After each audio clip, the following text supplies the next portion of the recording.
Que toute la gloire revienne au Seigneur, le Maître, le champion de toute éternité, l'homme parfait qui a foulé ses sols, imparfait, rempli des hommes imparfaits.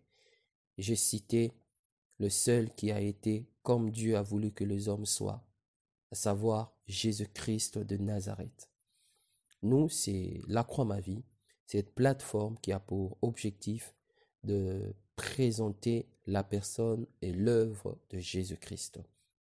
Et cet instant que nous voulons partager avec vous, c'est dans le cadre de notre périodique de méditation dénommé FESPA Christ. FESPA Christ veut simplement dire Festival de parole de Christ.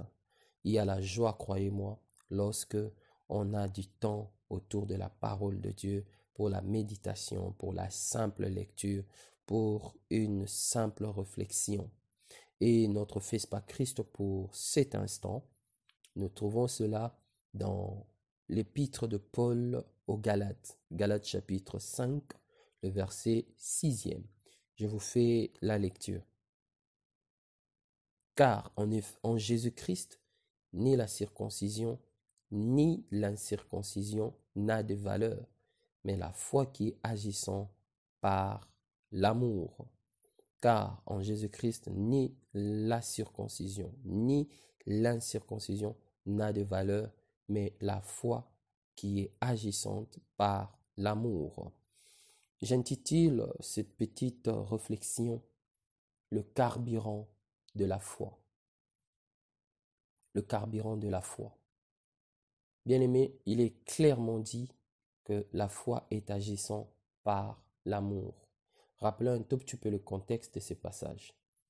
L'apôtre Paul est en train de réagir contre le fausseté qui a été prêché par de faux docteurs dans les églises de la Galatie qu'il a battues dans son ministère apostolique. Il a été dit aux Galates que même si vous croyez en Jésus-Christ, vous devez vous faire circoncire, sinon Dieu ne vous acceptera pas. Pour un petit rappel, les Galates sont de peuples païens, en opposition au peuple élu de Dieu, le juif. Donc, la pensée nocive, la fausseté ici, c'était quoi? Le faux docteur voulait amener les Galates à judaïser, c'est-à-dire tout en professant Jésus, mais à se convertir aussi dans la religion du judaïsme. Et quelle est la leçon que nous tirons? La leçon que nous tirons est que Dieu n'est pas dans les traditions. Dieu n'est pas dans les traditions. C'est vrai, c'est lui qui avait inspiré la loi, c'est lui qui avait envoyé la loi, mais comme vous le savez bien, si vous faites une étude de ce livre, la loi n'a été qu'un serviteur de la foi.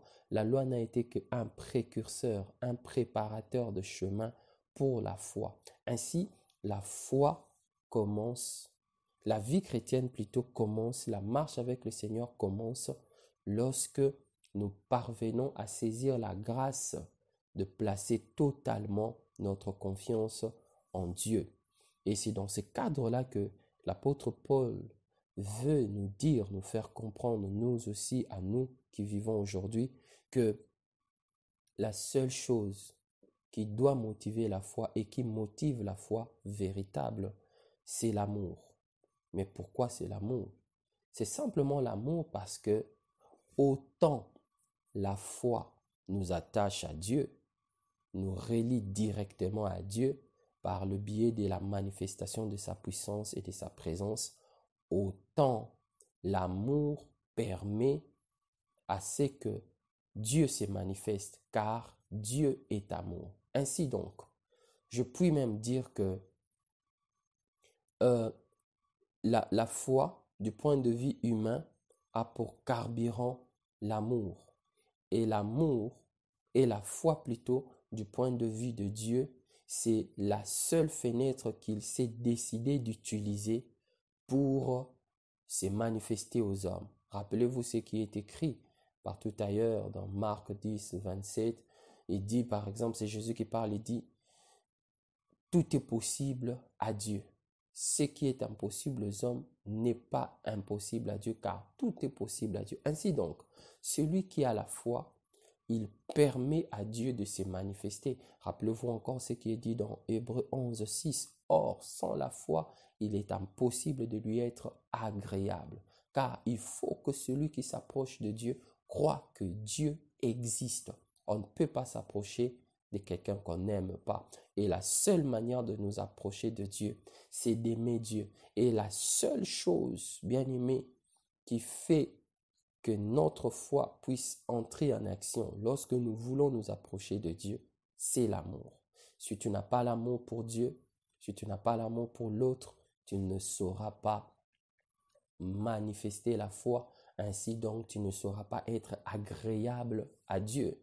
Ainsi, la seule chose, le seul carburant qui met la foi en action, c'est pas les sacrifices, c'est pas la fidélité